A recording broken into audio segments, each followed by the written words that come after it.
Hello SSS members and pensioners, it's me Angel. Welcome sa aking YouTube channel. Sasagutin ko tong comment ng viewer ko pero itago ko lang yung pangalan niya. Sabi niya, good noon po, ask lang po, kapag ako po ay namatay, anak ko po ang beneficiary ko. Pero 31 years old na po siya. Ngayon ask ko lang po, pwede po ba isalin sa kanya ang pensyon ko? Tumatanggap po ako ngayon ng disability kay SSS. Sad to say, hindi po. Kapag kayo po ay isang pensioner at namatay po kayo, hindi po pwedeng isalin ang monthly pension nyo sa inyong anak na over 21 years old na po. Ang tanging magma-monthly pension lamang kapag ang isang pensioner ay nawala ay ang inyong legal spouse at below 21 years old na anak. Dahil sila po ang matatawag natin na primary beneficiary. Kung meron ka pa pong legal spouse ngayon, siya po ang magpapatuloy ng iyong monthly pension. Yan po ang makukuha niyang death claim sa SSS. Ipakita ko po sa inyo itong order of beneficiary natin kay SSS ha. Pag sinasabi po nating order, ano yung sabi ko sa inyo lagi guys? Yan po ang pagkakasunod-sunod. Bawal pong i-reshuffle. Laging nangunguna po dito sa ating order of beneficiary guys, ang primary beneficiary, legal spouse and below 21 years old na anak.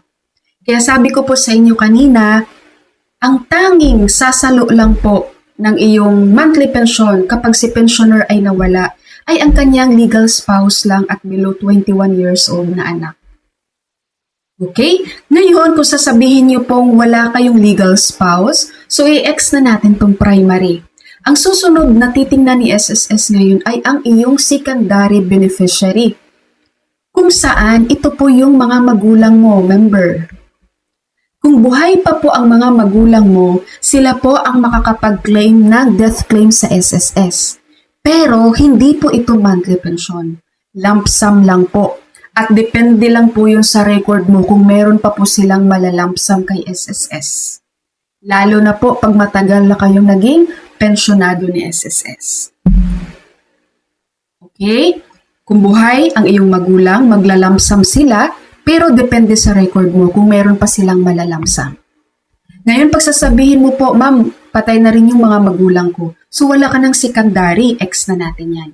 Ang susunod na tingnan ngayon ni SSS ay ang iyong designated beneficiary. Ang designated beneficiary kung sino yung nilagay mo doon sa iyong SSS records. Di ba meron ka pong over 21 years old na anak.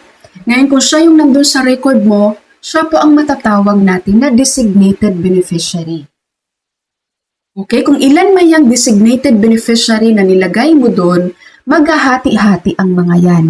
Pero take note, hindi po monthly pension ang makukuha nila, kundi lump sum. At depende din sa record mo kung may natitira pa bang mailump sum nila sa SSS. Lalo na't matagal ka nang nagpe-pension with SSS. Malinaw po? Paulit-ulit kong i-display dito guys. Every time na may mga questions na ganito, hindi ako magsasawang ilagay sa screen ang order of beneficiary kay SSS at i-explain ko ng paulit-ulit sa inyo para mas maintindihan nyo po siya, yung order of beneficiary hanggang sa makabisado nyo na yan. Okay, SSS members and pensioners, that's all for my video for today. Thank you so much for watching everyone. God bless you all.